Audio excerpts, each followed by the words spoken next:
13 korban tewas ledakan amunisi tidak layak pakai milik TNI Angkatan Darat dibawa ke Rumah Sakit Umum Daerah Pamengpek, Kabupaten Garut, Jawa Barat. Satu persatu keluarga korban datang ke kamar jenazah untuk memastikan kerabat mereka. 4 anggota TNI yang menjadi korban berhasil diidentifikasi pada Selasa dini hari. Jenazah pun langsung dibawa keluarga. Sementara itu, 5 warga sipil yang menjadi korban juga telah berhasil diidentifikasi. Tetapi jenazah belum diizinkan untuk dibawa keluarga karena masih diperiksa oleh tim DVI. Kalau yang udah teridentifikasi dari anggota ada 4 orang, dari masyarakat sipil ada 5 orang. Oh, 5 orang. Di 9 ya Bu ya? Sudah bisa berapa Bu yang belum bisa diterima?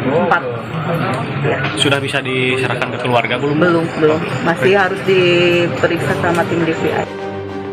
Kapuspen TNI Maizen Kristomesianturi bilang lokasi pemusnahan merupakan lahan milik BKSDA Kabupaten Garut yang sudah rutin digunakan untuk memusnahkan amunisi kadaluarsa. Sementara itu, warga yang ada di lokasi kerap kali datang saat pemusnahan amunisi untuk mengambil sisa amunisi yang diledakkan untuk dijual. Kedepan TNI akan mengatur lebih ketat untuk memperbolehkan warga memasuki lokasi setelah proses peledakan selesai.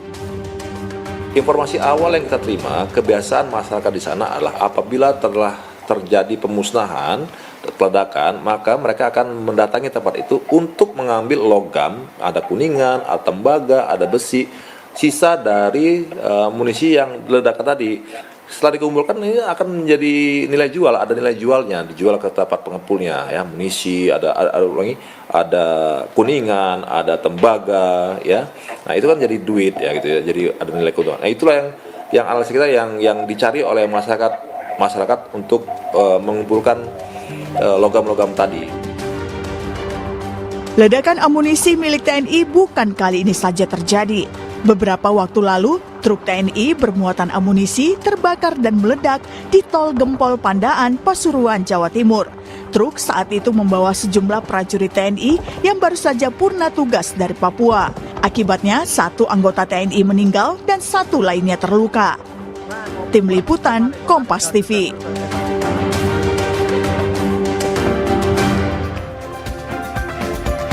13 orang tewas akibat ledakan amunisi tidak layak pakai milik TNI Angkatan Darat di Desa Sagara, Kecamatan Cibalong, Garut, Jawa Barat. 4 korban merupakan prajurit TNI dan 9 lainnya merupakan warga sekitar. Sebelumnya, truk bermuatan amunisi milik TNI juga meledak di Tol Gempol Pandaan, Pasuruan, Jawa Timur yang mengakibatkan 1 prajurit tewas. Apa yang harus dievaluasi dari rentetan kejadian ini?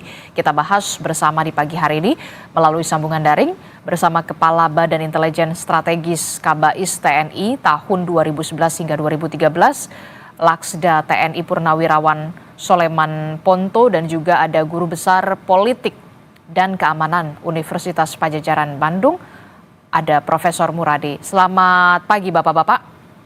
Selamat pagi Pak Ponto, pagi. Selamat pagi Pak Muradi. Pagi.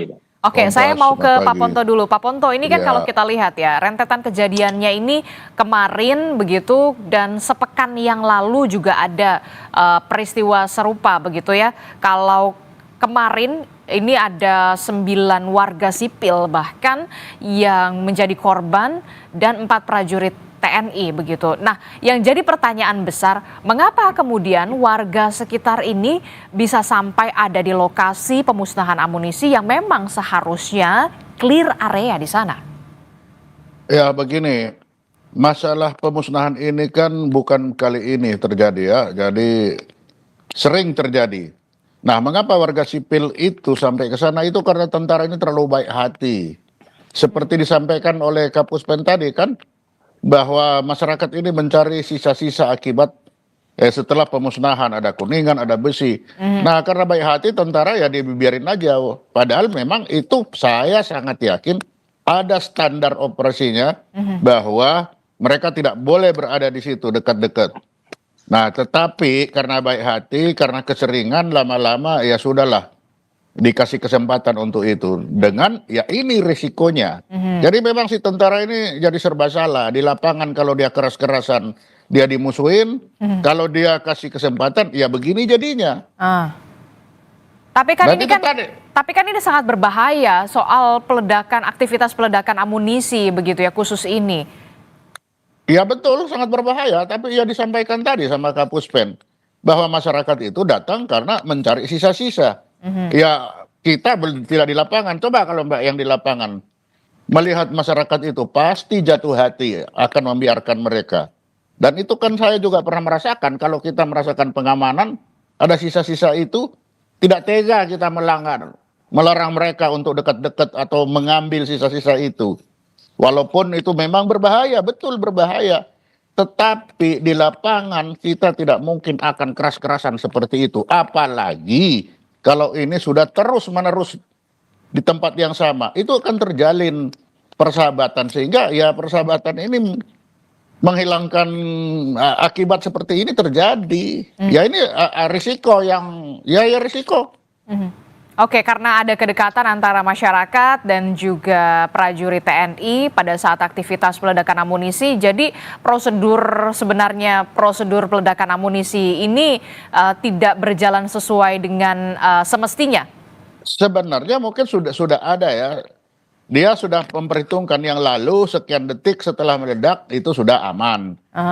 Nah, kebiasaan-kebiasaan ini diterusin. Tapi ternyata kali ini kalau gempa itu ada gempa susulan. Jadi setelah dia meledak pertama, ternyata ada ledakan kedua lagi. Dan ini kan tidak hanya masyarakat sipil, termasuk kepala gudang senjata, saya kira dia juga salah perhitungan itu. Jadi begitu meledakan pertama, beliau udah langsung deket-deket. Nah, ternyata untuk memeriksa hasil. Tapi ternyata ada ledakan kedua, makanya di situ yang kena tidak hanya masyarakat sipil, tapi ada tentara juga yang di sana. Tentunya mereka ini mengamankan, jangan dekat-dekat dulu, kita duluan. Tapi masyarakat sudah datang dan mereka juga akhirnya kan korban juga. Nah, di sini saya bisa melihat bahwa kebiasaan-kebiasaan yang lalu mungkin setelah ledakan pertama tidak disusul dengan ledakan kedua, sekarang ada ledakan kedua. Oke, Prof, ini kan kalau kita lihat sebenarnya prosedur peledakan amunisi kadaluarsa ini kan memang sebenarnya sudah ada SOP-nya. Nah, kalau dari peristiwa yang kemarin kita lihat, Anda melihatnya seperti apa? Apakah memang ada unsur dugaan kelalaian di sana atau kemudian seharusnya memang harus ada pembaharuan prosedur soal ini? Ya, kalau prosedur sebenarnya sudah sampaikan Pak Ponto tadi harusnya sudah ada ya, udah clear. Dan jangankan kita ke area disposal, tapi juga kita ke komplek militer aja, Pak Ponto, kan kita harus lapor dan segala macam. Jadi memang prosedur sudah ada. Hanya memang saya melihatnya kelalaian ini kemudian dipicu oleh kebiasaan tadi. Saya berkali-kali mengingatkan juga bahwa ini bukan barang buangan normatif ya, tapi juga barang buangan yang perlu kemudian di cross check betul. Katakanlah misalnya tadi begitu meledak, ada ditunggu sekian jam, sekian hari, kemudian baru di kolek, kemudian dibawa keluar dari komplek tersebut, nanti baru kemudian warga biasanya harusnya baru bisa melakukan memungut ya, memulung kalau istilah kita. Nah, di situ yang kemudian tidak terjadi. Bisa jadi ada dua, Mbak. Mungkin pertama berkaitan soal karena kedekatan kemudian biasa dan sebagainya. Yang kedua ada sedikit mungkin kemalasan Pak Ponto. Ini kan harus misalnya yang ngerjakan bisa katakanlah teman-teman tentara di level bawah ya, mengumpulkan masuk truk dan segala macam, baru keluar area clearance, baru kemudian warga boleh memilih. Sekarang warga yang diundang. Saya kira kalau problemnya kecelakaannya ya, walaupun ini juga memprihatinkan, berduka cita ya, di internal saja mungkin nggak akan seramai ini. Tapi karena ada 9 warga sipil yang kok bisa masuk, karena memang dalam mekanisme SOP dan sebagainya, jangankan tempat untuk kemudian memusnahkan amunisi dan sebagainya, untuk bisa masuk ke komplek militer saja kita perlu ada proses betul, tanya mau ke mana, KTP-nya siapa segala macam. Itu poin penting, itu yang saya kira penting untuk kemudian digarisbawahi. Nah, yang kedua, saya melihatnya memang kebiasaan-kebiasaan ini perlu kemudian mulai dikurangi ya, bukan mungkin ditegaskan tidak boleh lagi, karena sekarang itu Pak Ponto ada kecenderungan misalnya posisi gudang senjata kemudian pemusnahan segala macam udah makin dekat dengan warga. Kalau kita bicara RT RW-an kan Pak Ponto, kita kan paham ya bahwa memang ada area yang kemudian memang nggak boleh dilalui. Walaupun memang dijelaskan bahwa proses itu kemudian puluhan tahun baru kemudian mendekat. Nah, proses kedekatan ini yang saya kira perlu dilihat bahwa apakah memang perlu kita kemudian memindahkan tempat supaya jauh lebih dari warga, atau yang kedua memindahkan warga dari area tersebut. Karena apa? Karena kalau enggak ini akan berulang berkali-kali. Apalagi misalnya pola hubungan kedekatan antara tentara teman-teman TNI dengan sipil juga kemudian menjadi hal yang kemudian tidak bisa dibantah. Itu yang saya kira kasus kemarin di Pamengpeuk itu menjadi viral dan menjadi bagian penting yang kita prihatin bersama seperti itu. Bagaimana respon Anda, Pak Ponto? Ya betul, memang itu adanya. Ya setuju saya, memang itu adanya. Jadi kalau kita melihat, kita lihat kemarin film, begitu meledak langsung berbondong-bondong pakai sepeda motor itu datang, kejar-kejaran. Nah itu. Jadi rupanya kemajuan teknologi juga ini mendukung. Kalau dulu mereka lari-lari jauh dari tempatnya, tapi sekarang jadi dekat karena datangnya pakai sepeda motor, balapan dia ke sana. Ya ini karena kedekatan itu tadi, sehingga kedekatan akhirnya prosedur dilanggar. Betul, ada semua sudah ada. Tapi dinamika lapangan yang selalu seperti ini. Nah dengan adanya ini tentunya memang ini perlu kembali diingatkan, tidak hanya kepada tentaranya saja, tapi kepada orang-orang sipil ini. Kalau pada tentara sudah pasti semuanya itu ada itu.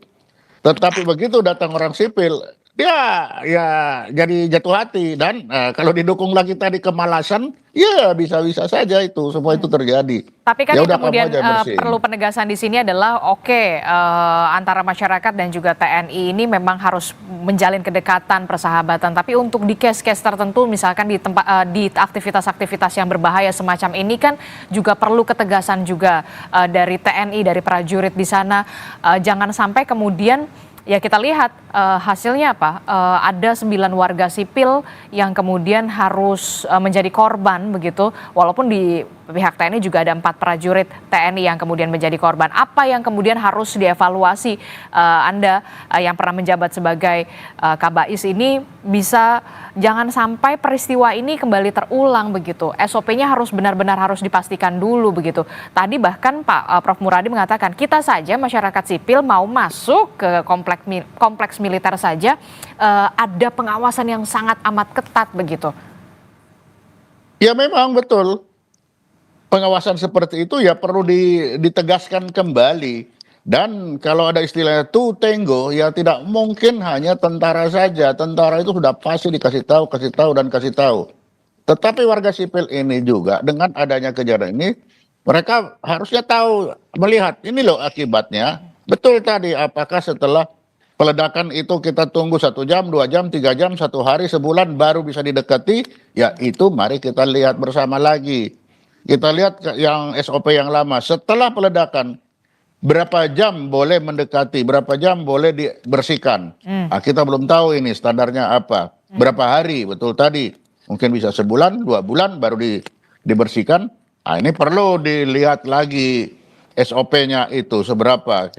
Kita belum tahu. Karena kalau saya lihat ledakannya itu, ledakan pertama 5 detik kemudian baru ada ledakan kedua.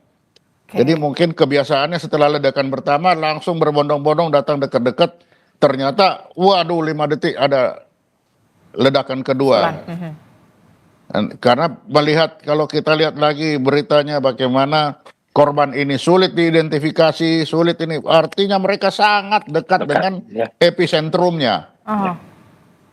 Mereka tidak bisa dikenal itu. Berarti memang dari awal memang tidak ada pengawasan yang ketat ya pada saat aktivitas pemusnahan itu. Ada, pengawasan sudah pasti ada dari awal. Kalau tidak ada pengawasan tambah banyak lagi. Itu ada, hanya karena kebiasaan ini yang sudah bertahun-tahun setelah meledak aman. Nah, cepet-cepetan datang. Makanya yang pertama masuk ke sana kepala gudang. Kenapa dia ingin melihat apa sudah jadi, sudah terbakar semua, apa sudah meledak semua, kepala gudang masuk ke sana. Diikuti yang tahu-tahu yang lain juga ikut-ikutan, sudah dekat meledak itu ledakan kedua. Nah, yang harus dilihat kan akhirnya apa? Prosedur, mari kita lihat lagi seperti apa. Apakah sudah ada atau memang lalai? Mungkin aturan sudah ada, nanti sejam, 2 jam, 3 jam baru boleh mendekat. Tapi Dari ini penilaian dikatakan Anda lain. ada dugaan kuat kelalaian di sana? Ya bisa saja, nanti lalai ini kan kita bisa lihat dari aturannya. Tapi kalau saya bilang ada kelalaian sedikit di sini, kenapa? Baru ledakan pertama itu sudah mendekat. Oke. Nah ini akan ada tulisannya berapa menit, berapa detik boleh mendekat. Kita bisa bilang salah kalau sudah ada di situ. Tapi kalau prosedur yang ada 1 menit atau 1 detik setelah meledak boleh mendekat, ya tidak salah dia. Tapi kalau ada seperti Pak Prof Muradi bilang tadi, nanti sebulan baru boleh dekat, dia keliru. Nah kita lihat dulu makanya aturannya seperti apa kan begitu. Prof Muradi, poin kritis apa yang kemudian bisa Anda sampaikan dari peristiwa ini begitu ya? Karena kan ini bukan peristiwa kali pertama ya terjadi. Sepekan yang lalu di 5 Mei 2025 truk TNI bermuatan amunisi terbakar di Tol Gempol Pandaan, Pasuruan, Jawa Timur. 1 prajurit meninggal dunia, kemudian 1 lainnya luka berat. Kemarin bahkan ada 4 prajurit, 9 warga sipil.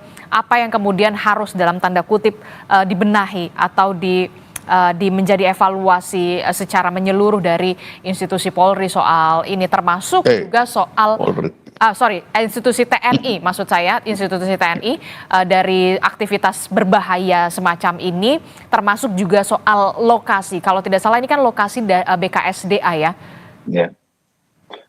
Pertama tadi yang soal BKSDA RT RW Han.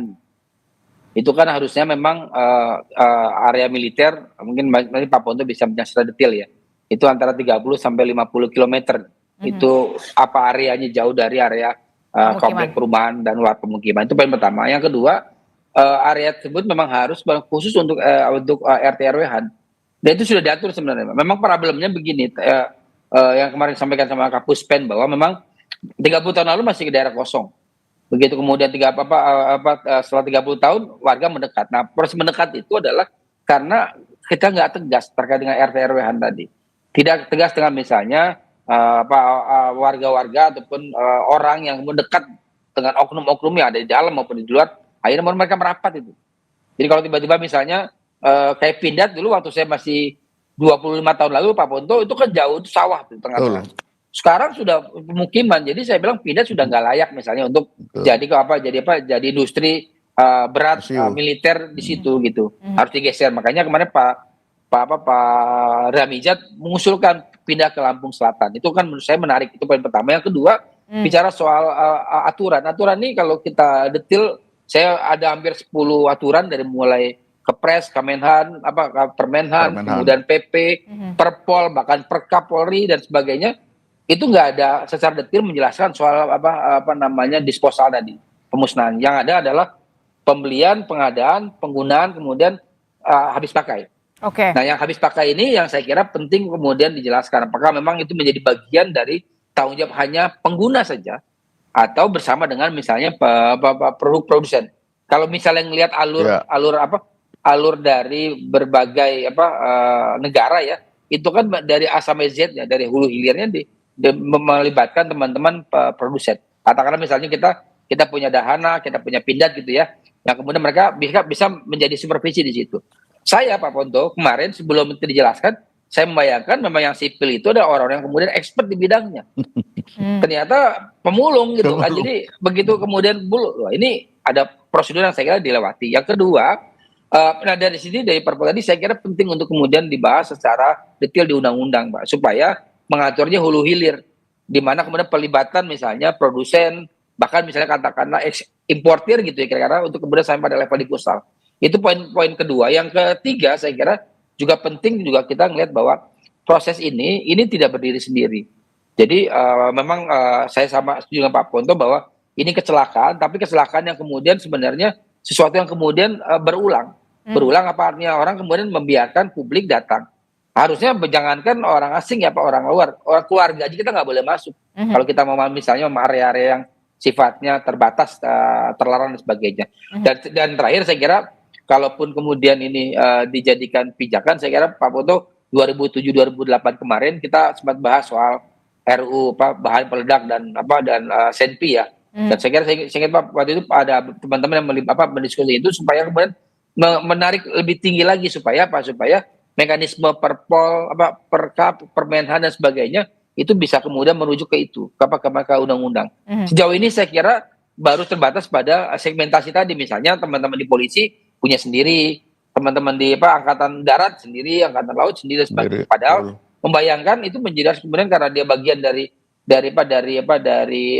kebijakan harusnya satu tempat yang sama. Makanya RT RW Han itu Pak Ponto, Mbak, itu saya kira menjadi penting. Kenapa? Supaya tidak lagi pinjam ke BKSD, tidak lagi, tapi memang punya teman-teman tentara, teman-teman TNI yang kemudian memang diberikan oleh negara untuk diolah dan digunakan oleh teman-teman TNI sebagaimana mestinya, seperti itu. Jadi perlu ada lokasi yang dipusatkan menjadi lokasi ketika memang aktivitas pemusnahan ini dilakukan begitu ya, tidak harus meminjam lagi begitu lahan dari BKSDA dan juga misalkan lahan milik orang lain begitu. Karena di undang-undang di RT RW Han ada memang diberikan kewenangan itu, tapi kan saya tidak tahu apakah ini kemudian dimanfaatkan secara optimal atau tidak. Sejauh ini saya kira saya lihat aturannya ada di Jawa Barat, bahkan ada beberapa titik yang kemudian menjadi area yang memang diperuntukkan oleh teman-teman militer. Nah, artinya maksud saya perlu kemudian juga dilihat secara political policy ya, supaya prosesnya jauh lebih ketat dan lebih terukur. Karena kalau misalnya dikasih ini loh, ada lahan, misalnya lahan 20 hektar gitu untuk AB dan sebagainya. Kalau itu kemudian tidak dikuatkan dengan political policy yang jauh lebih ketat, ini tidak akan diolah dengan baik, Mbak. Artinya apa? Artinya memang yang dikhawatirkan oleh Pak Ponto, oleh teman-teman tadi akan kejadian berkali-kali. Tanahnya kemudian sudah ada, ini udah tahu ini akan ada komplek militer gitu misalnya, mereka nggak tahu untuk apa itu kan. Pasti jika jauh dari itu akan ada komplek perumahan baru, ada kemudian pemukiman baru, ada misalnya mohon maaf ada warung baru, kafe baru dan sebagainya. Akhirnya kemudian belum dibangun sudah dikepung oleh mereka. Itu yang saya kira perlu kemudian secara komprehensif kebijakan ini bisa ditarik secara terpusat dulu supaya kemudian tata kelolanya jauh lebih baik. Oke, termasuk juga perlukah investigasi, tidak hanya investigasi internal dari TNI tapi juga melibatkan pihak luar begitu soal ini? Ya ada dua kan, kalau di teman-teman di internal di TNI kan sampai hari ini kan punya mekanisme sendiri, Mbak. Artinya memang itu akhirnya ke internal policy juga, apakah memungkinkan. Sejauh ini kan sebenarnya proses itu sudah dilakukan ketika ada ledakan, kemudian ada teman-teman polisi datang, teman-teman CPM datang dan sebagainya, ada proses itu. Tapi kan ada batasan tadi. Apakah memang dibuka atau tidak? Sejauh ini sih menurut undang-undang memang itu menjadi kewenangan teman-teman di internal. Apakah kemudian nanti misalnya Pak Ponto dan teman-teman misalnya mengundang investigasi yang jauh lebih besar, saya kira itu menjadi penting untuk dilihat. Kenapa? Karena ini akan menjadi ukuran teman-teman di luar juga melihat kita menata kelola alutsista dan sebagainya. Kenapa? Karena dalam proses tadi yang saya bilang hulu hilir tadi dilakukan, itu akan menjadi ukuran bahwa Indonesia secara negara memang sudah layak misalnya untuk bisa menjadi pasar, menjadi produsen yang jauh lebih baik di masa akan datang begitu. Oke, terakhir saya ke Pak Ponto. Pak Ponto, evaluasi apa yang harus dilakukan oleh internal TNI, jangan sampai kemudian peristiwa ini kembali terjadi lagi, termasuk juga soal tata kelola alutsista yang juga sempat tadi disinggung oleh Prof. Muradi. Silakan. Ya, saya pikir apa yang disampaikan Prof. Muradi tadi itu harusnya menjadi pertimbangan bagi militer tentara ke depan untuk lebih memperbaiki sistem pemusnahan seperti ini. Saya kira itu sangat-sangat sependapat saya. Karena bisa terbayang kalau rudalnya Angkatan Laut itu sampai begitu dia expire terus mau diapain itu. Nah, jadi sangat dibutuhkan dari produsen. Bagaimana kalau ini tidak sampai selesai terus mau diapakan? Jadi saya sependapat dengan Pak Pramuradi. Saya kira itu menjadi menjadi pertimbangan lah bagi pemerintah atau bagi panglima untuk mengikuti itu gitu. Oke, baik. Kita akan nantikan bagaimana investigasi dan juga evaluasi dari internal TNI soal peristiwa kemarin dan juga bahkan di 5 Mei sepekan yang lalu. Rentetan peristiwa ini jangan sampai kemudian terulang kembali. Terima kasih Prof. Muradi telah bergabung bersama kami. Nanti Pak Soleman Ponto juga nanti akan bergabung lagi di segmen selanjutnya dengan dialog berbeda. Terima kasih Bapak-Bapak, sehat selalu. Assalamualaikum, selamat pagi. Terima kasih Pak Ponto.